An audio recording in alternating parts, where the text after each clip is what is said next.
Hello, it's the afternoon of September 26th, 2023, and it's been a couple weeks since I've done a garden walkthrough. So as we get into the early days of fall here, I thought I would show how things are looking. Time-wise, this is pretty similar to my video from last year called First Day of Fall Walk or something like that. It's about the same phase in the phenology. One thing to note here, I've got just a very few New England asters that are flowering. The deer have just been hitting those all summer. So you can see here, these are just knee-high. Normally, those should be about 6 feet tall, and here and here and here. So they've kept them all very closely clipped all summer. So there's very few of those to see. The green-headed coneflower is still flowering pretty strong. It's kind of winding down. I see a little odd cup plant here and there, but those have been done for a while. And Ormatnia quince fruits are getting some color to them and sizing up pretty nicely, losing their little peach fuzz. So that's cool. Most things are kind of going dormant and flowers are done. So we're not going to linger very long up in this area here. The area of interest right now is more the nut trees and nut bushes, so the hazelnut bushes and the chestnut trees specifically. If I had pawpaw fruits and persimmon fruits trees that were bearing yet, we would be looking at those probably and maybe enjoying some of those fruits, but unfortunately they have not grown very fast at this garden, so maybe next year. We had some flowering on a few pawpaws this year, and persimmons, most of them seem to be male so far, so we did graft some this year, so hopefully we'll see some persimmon fruit within a year or two at the most. This little Siberian sea peach here had two fruits on it this year. This one looks pretty beat up and bad. Actually, it's this is about half the size of the other one, or maybe 2/3, and it's got some bug damage, so I should put bags around these maybe next year. But that was an excellent smallish white fleshed freestone peach, very juicy and sweet. So I'm looking really forward to when those start bearing here in a few years in quantity, and also from growing more of those from seed, because it is a peach that is grown from seed. It's not a grafted type. So one thing to show here, these are the fruits of the amber cultivar of autumn olive, and amber, to me, it's a pretty good sized fruit. The flavor is not so hot. I don't really love the flavor of them. I'm gonna try these. I think I tried these in my last video too. And as they get darker, some of them turn more of an orangey, brownish kind of color. If I look on the ground here, maybe I can see some that have fallen off on their own. So I'm gonna see if these have improved in the last week or so, because I don't think these are too great in the flavor department. But pretty nice size. Yeah. Pretty astringent, mild, sour. Not much else to say. Pretty bland. I should grow some of those seeds out and see, wait a few years and see if they produce yellow fruited bushes in what percentage. Now I'm looking here at an ornamental quince. This one has the typical red flowers, and it's got a few fruits on it. Not very large, but we'll see. I think these tend to kind of get drought stressed and then shed a lot of their fruit in the summer, because there were more fruits than this on here, I know, earlier in the season. What else do we want to look at here? This old pear tree here, it's shed some fruit, and I've eaten some, picked some off there, and these aren't very big this year. Again, I didn't thin them properly. It still feels pretty firm. Now these should be picked and set at room temperature or so for a week or 2 or 3, and they'll kind of get a nice yellowish color, and they'll soften up quite a bit, and they get quite tasty after that. But yeah, this tree should have been thinned. I've said that in every one of my videos probably this year, especially the ones up top. So I'm gonna pick these, set them aside, and I'll eat them once they soften up. I do have some burrs on this chestnut tree here. I'm kind of doubtful that they will have nuts inside of them, but we'll see. I guess stranger things have happened. But yeah, everything's kind of winding down. It's not, the fall colors haven't really started in earnest yet. Just getting a little taste. You know, this nannyberry is coloring up a bit. Nannyberry fruits are edible now. They're getting purple and soft enough, and they get kind of wrinkly, and they're pretty good. And this hazelnut bush here, which has the more European style nuts and form, see, it's kind of a vase shape. See if I can find some of these nuts on the ground. It's still, well, there's an interesting mushroom there. Still shedding a few nuts, and actually it's had a really good harvest from this year. That one definitely has problems. But you can see some of the animals have been into them. But I've already picked up hundreds and hundreds of nuts from underneath this bush here, so I don't need to get too many more. But you can see, yeah, they fall out readily. They don't drop with the husks. They do feel light, and they tend to have a lot of bug damage. But I think almost 90-something% have probably fallen. I was gonna see if this fungus is over here. I saw the other day, really interesting. Yeah, you can kind of see it here. Sort of looks like a little acorn type thing. And I picked one, and I guess this is called like star, well, I don't want to give the wrong name, but anyway, I encountered a dried up version of it on a nature walk this weekend, and pretty interesting thing. I'd never seen that around here before. But pressing on, sugar maples starting to get some color, just little frosted tips. Staghorn sumac is not getting too much color, but the winged sumac farther on has got quite a bit of color. Grape here has some. This hazelnut bush is one of the later ones here, and I haven't really picked any off of this bush. But I've been doing my hazelnut evaluations, walking around with my clipboard, and I'll show you that in a minute.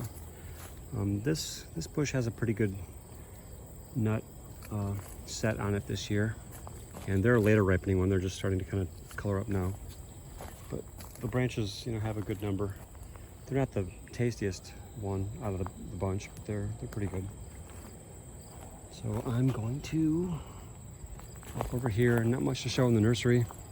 These apples are still falling, some of them. Deer are basically just eating them all. I haven't done anything with them. Oh shit, I just realized I left my water hose on. Whoops, I gotta turn that off. So yeah, the nursery, I've been filling up my little pond now, so it's not a total loss. I was gonna fill up this rain barrel thing here. I forgot to move the hose.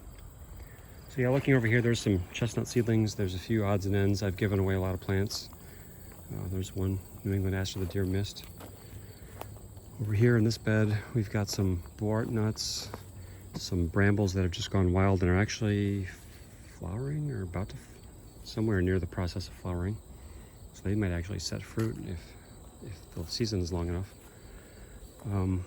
Over here, so yeah, anyway, sorry, I forgot to show you the hazelnut clipboard. So you can sort of see, you know, I've got names for some of these nuts as they've come into bearing. Not really good names. I've been starting to get a little bit more creative with the names as time goes on, instead of just HZ1, HZ2 kind of thing. But yeah, some of these are worth naming, maybe.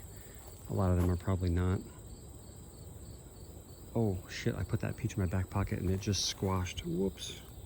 But maybe you can see. Let me set the camera down first, just a second. Yeah, it's not really a good show. This isn't a good specimen, but it's got kind of a reddish interior, white flesh, and this one had a little bit of bug problem. But very, very nice. And the other one, like I said, was quite a lot larger than that. Okay. So these bunch grasses, Chinese silvergrass, they make a nice mulch plant, and this is one clump. It's been here for 12, 13 years, and this is about as tall as it gets, 6-7 feet, and it's going to make some little seed fronds here shortly. But it is sterile, and it has not reseeded itself around my garden. In Japan, this type of species, some kind of miscanthus species, is one of the most common weeds that you see everywhere in Japan. And they're probably a real bitch to get rid of because I know that these have roots that you need an axe to get through. So there's a lot of little nuts on this hazelnut branch here. Actually, there's quite a lot on that whole bush. So these are turning brown. They're quite dark, so these were ready, you know, a week or two ago probably. Luckily, I don't have a lot of squirrel pressure right here. And my chipmunk friend who dug up all my hazelnuts this spring and my chestnuts doesn't have enough buddies, I guess, to get all these. So I've got them for a time. This bed over here, there's some willows and elderberries and currants growing okay. Some wart nuts. Not too much to show here. We kind of missed the show on this goldenrod. This is showy goldenrod. Here's a couple little seedlings that still have some flowers happening, but it's a cloudy, kind of windy day, so I don't think we're going to see a lot of bee activity. So don't mind this big mess. Here's a gumi grafted onto autumn olive. Some of my better brambles I've put into these beds as kind of an edge species to reclaim the edge from the grass a bit. Here's another flowering quince. This one has the pinkish flowers. It's got a few little fruits on it, but they're just pretty small. And I feel like some of them have dropped off. The leaves are kind of starting to fall off now, so it gives you a better visual of what's going on. Kind of a nice self-mulching plant, and it's sending up suckers everywhere. I don't think these are probably getting, well, that one came off my hand, but it has a little bit of a fragrance, but not too much. Now, that's hard as a rock, so if I put it in my pocket, it shouldn't squash like the peach did. Another nanny berry here with some fall color and a little ripe fruit. So maybe I'll show you real quick over here under the pine trees. I don't usually come through here. Self-planted Nanking cherry, or I should say rodent planted. I used to have a bunch of blueberries planted here, but then pine boughs kept growing out. The south is that way, so they kept growing out and shading them out too much, and it's too dry under here, so the blueberries didn't really persist. But I dug them all up and moved them, or they died. Got some oaks coming in on their own. Some kind of mushrooms here. Nice looking mushrooms. I don't know what they are. Yeah, kind of nondescript. Some rabbit poop there. I have a ground cover, supposed to be a native type of honeysuckle. That's what this stuff is. But I've never seen the flowers, so either they're very inconspicuous or they're male and female plants, and I don't have any females or something, but I'm not sure what's going on with that. It's been 8 or 10 years. So I want to show this hedgerow of hazelnuts here. So these are pretty much in at least half shade. They do bear some nuts though. Well, I've already harvested most of them. And yeah, they're not too big on fruiting because of the shade factor. This is a good autumn olive bush here. This is an oikos one, and the flavor on these is pretty good. And they come off in your hand easily and tend not to carry the stems with them, which is important because then it's a lot of extra time or fuss getting rid of the stems when you're trying to eat them. So the sassafras and pawpaw grove here. You can see the sassafras are kind of growing out this way, and there's some sumacs and some overstory is black walnut. We got a pawpaw here. This was planted here probably 12 years ago, and I don't know if this one flowered this year. The other one down the way did, about the same size. I did some grafting. This graft did not take, but I did some that have grown a bit. This graft has like one leaf. That's not very impressive. That graft did not grow.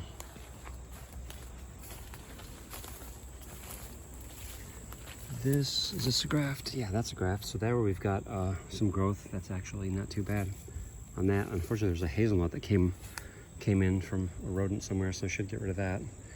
There's some more suckers there. Now this tree is the one that had ambrosia beetle damage in the spring, and so you can see it's got some leaves, or some yellowing leaves. The branches are dying probably. It's got some bark problems here. This is on the west side. Don't know if that's a southwest injury or something else, animal abrasion or something. Not deer rub, but pawpaws have this kind of smooth bark that would probably be pretty inviting to deer to rub on. So I may try to cover those up with tree tubes like I did last year. Another pawpaw there. Let's walk around this way. There's basically no flowers happening anymore back here, except just a few of these little weedy type asters, late season things that come in. This is, I think that's sky blue aster. There's some kind of an aster.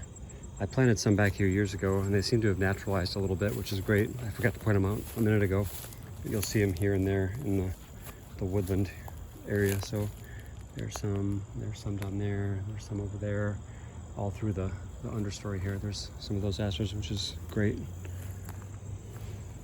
This little Gumianta autumn olive graft got eaten by deer, so it's not very big, but the graft is growing. I need to probably come water that again. This pawpaw here is kind of going dormant. Interesting. Looks like what are they, like CMYK printing or something. You zoom in on that. Stippling. Yeah, we've got more walnut in the overstory here. We're looking south here. Got sumac in the middle ground. There's a pawpaw here. There's a pawpaw there. There's a nice pawpaw over there and a small one over there. These catalpas grew okay this year, not too great, but they're hanging in. Kind of a cloudy day. It's supposed to rain later, which would be great if it does, because we could use some more rain. I want to show not much to see here except colors. A few autumn olives here and there. Been munching on those quite a bit. This little pawpaw graft looks nice. Oh, this is a good hazelnut bush, and these are definitely ripe and ready. You can see some of the leaves are falling, and nice large clusters, and the nuts are coloring up quite a bit inside the cluster, so they're loose when they come out easily, and they crack out pretty well. So I'll come back and pick up some of those soon, maybe later today or tomorrow. But yeah, nice large clusters. I think it's getting shaded out too much. This is the wild goose plum to the south of it, and it's got too much shade. I think if I can chop that plum tree back quite a bit, it'll help this hazelnut out and maybe get it back into bearing a little bit more heavily. Nice color on sassafras, and some nice color on this Missouri gooseberry.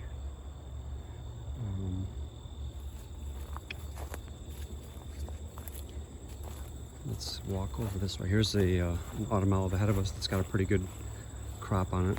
Now these I don't think have real great flavor. I don't think this is even one that I planted. I think this might be a seedling. I bet you it's a seedling of one of the oikos ones though, because they have this heavy fruit production that's a little bit nicer than the average ones that you see. Sour. I would walk you over and show you my Cornelian cherry tree that's fruiting, but I just tried the fruits again a few minutes ago, and they weren't very good. They're still quite astringent and sour. Not anything that I would want to really eat fresh. So maybe it's more of a processing fruit, or maybe it's something where I should have definitely grafted it over. I guess time will tell. I'll learn something to do with the fruits. I've had jam made out of them. I can imagine they might, go into a fruit leather or something pretty well. This Winkle chestnut tree did have a burr. It's got two burrs open up there. Let's see if we can see what these things are doing. Now they're empty. Looks like duds. If it's gonna focus or not. Looks like the ones that are still in there are duds. So this tree is kind of taking a year off because it bore a few nuts last year, which I probably should not have let it do. And so it didn't seem to grow much this year. It had some deer damage. This tree here in front of me is probably 11, 12 feet tall. That, I need to protect that trunk from deer rubs for sure, because that looks super attractive. It's kind of right in the middle of an area where they might walk through. So yeah, that's something that needs protection, definitely. That one may bear, within a couple of years, it might start bearing a few nuts, I would say, at that size. And the same with this one here. This one's got a couple of ugly tree tube things on it. No burrs this year, but maybe next year, because there's one just across the way over here, which is probably a sibling of that one, probably from the same seed source. And it has a few burrs this year for the first time. This is it that we're seeing right here with this tree mesh thing on it. Shooting into the sky probably won't look very good, but it does have, I think, 4, 5, 6 burrs on it. Sorry for the bad camera work here. But yeah, there's a few. Not real huge, but we'll see what that looks like. So coming around here, more color on the sumacs, more small chestnuts, adolescent chestnuts. That one with the yellowish top right there, that was a poor performer this year. That was supposed to be the Hartman American hybrid. But last year it had a few nuts in it that were not very large. This year it's got none that look like they're actually filled.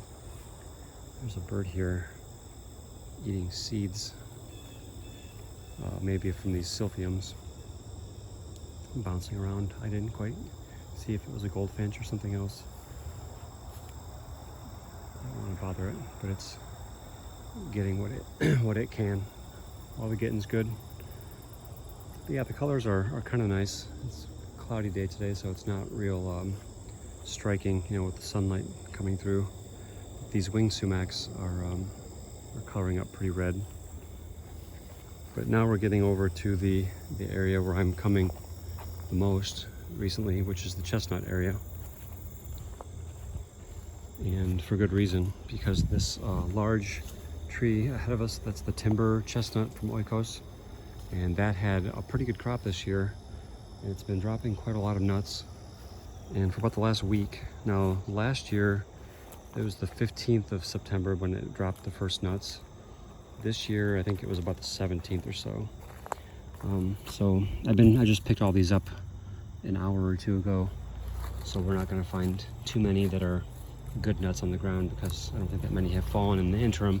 I did clean up the burrs, you know, the empty burrs about every time and these are cool because they're like real velvety inside and really beautiful. Let's see if we can focus here. Yeah, so very lethally spiky on the outside, like super pokey, but very soft, velvety interior. So I wanted to show too some of the ground work I've done here.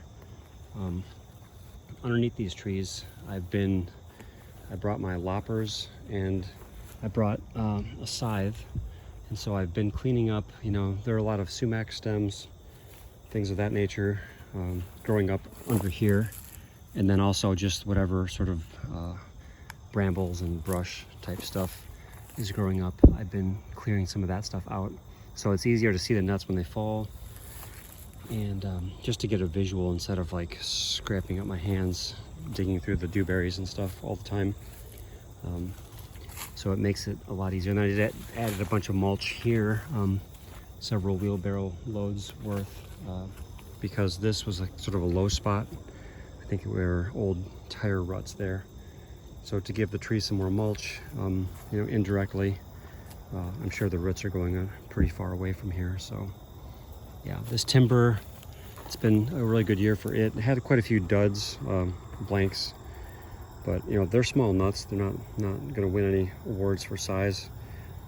Actually, I don't really know the flavor of them that well. I've eaten a few raw and they're unremarkable eaten raw. But I probably have enough this year to definitely cook some. So I'm looking forward to trying them that way. But yeah, to show you the understory here. So this is a chinkapin chestnut here. Let's see if we can focus. Focus, come on. This one, the understory wasn't too bad. But this one, I did some clearing for sure. And then I'm gonna come up and back. I was just doing some more today over here. These are the so-called Seguin chestnuts, and they have some burrs that are starting to open. Now, I don't think many of them are falling out yet. Just starting like the last, I would say today, basically. This is the first time I've seen one open. So I don't think if I look on the ground here, I'm gonna see any. If I shake the tree, we'll see if any fall out. You can kind of see the understory here on the woodland edge ecology. And this tree's got some blight, some bad blight. You can see the vertical streaking here, and it's got some stump reshooting. Let me shake this thing. I can.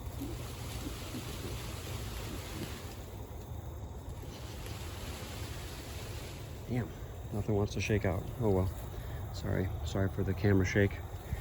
But there are 4, 1, 2, 3, 4 of these so-called Seguins. They're hybrids between Seguin and Chinese chestnuts.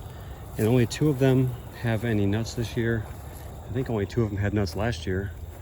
This one's got a few little burrs on it, but not very many. Just a couple. But you can kind of see I've cleared under the ground here, and then I piled that mulch up in different places. So I feel a few raindrops, so this might get cut short. But yeah, clear up the ground layer here, under most of these chestnuts. So it's kind of a, as these start to come into bearing, management decisions. I like having, this wild ground cover for most of the year. It's great, it's good habitat. But then just before the things start falling, fortunately, the flowers have pretty much finished. The ironweed here is done, been done for a few weeks. Goldenrod is pretty much done, just the odd little flower here and there. So I don't feel too terrible about cutting this stuff down, right under the trees. This one also is a chinkapin chestnut. And you can see it's got some nice little burrs. These are small nuts, but cute. They've got this kind of spiral pattern to them. You can see at certain stages of the growth. It's pretty interesting. Like a fractal almost. But these will be opening up any day now. And then this Chinese chestnut over here has got some pretty big burrs that are, softball size, or I'm sorry, baseball size, not softball. So I'm looking forward to those. The nuts on those were, not huge. They're sort of an average to smallish Chinese nut. But over time, you got a couple trees here that are probably going to have to come out soon. Yeah, this is what the ground layer is looking like. And I kind of have taken some stuff around these trees too to make access a little easier. And I think next season, this winter, I'm gonna take off some of these lower limbs on a lot of these trees because it makes access difficult. And I noticed that there were there's really no fruiting happening on these lower limbs anyway. So the tree has already kind of written them off. So, as they grow up, these don't get to be very big trees. This is, their eventual size is probably not much larger than this. So they might get blight and die and then set up more sprouts. This one, I don't really see much blight happening. That one over there has got some blight already. That tree's got a nightmarish trunk and possibly blight starting, but anyway. So yeah, this is the area where I'm coming most often. And I also cleared up underneath this swamp white oak because its nuts are starting to fall, its acorns, make it a little bit easier to see. So I'll just take a quick gander, and then I'm gonna end it because I don't want to get rained on. Just kind of pan over the back field here and show you what the colors are looking like. There's nothing really remarkable to see back here.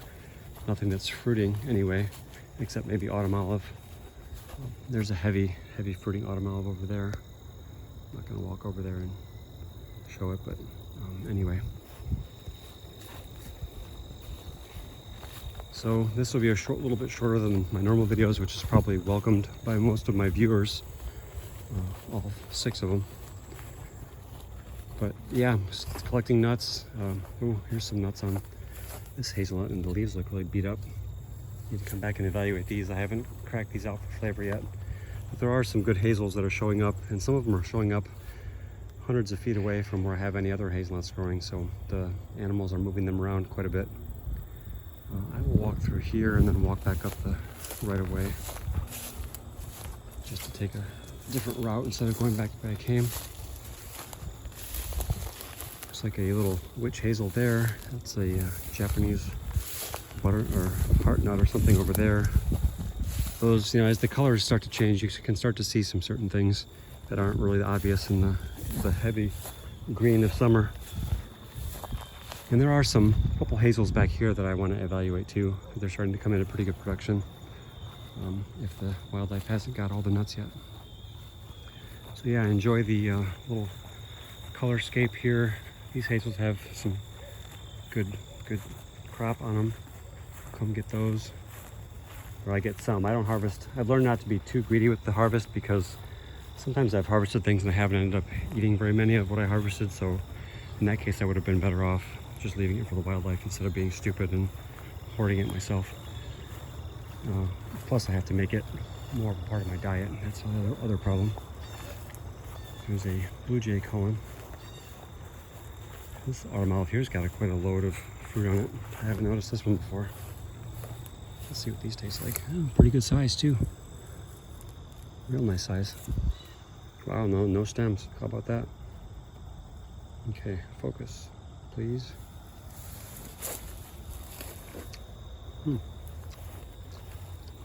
Sour, a little sour, but juicy.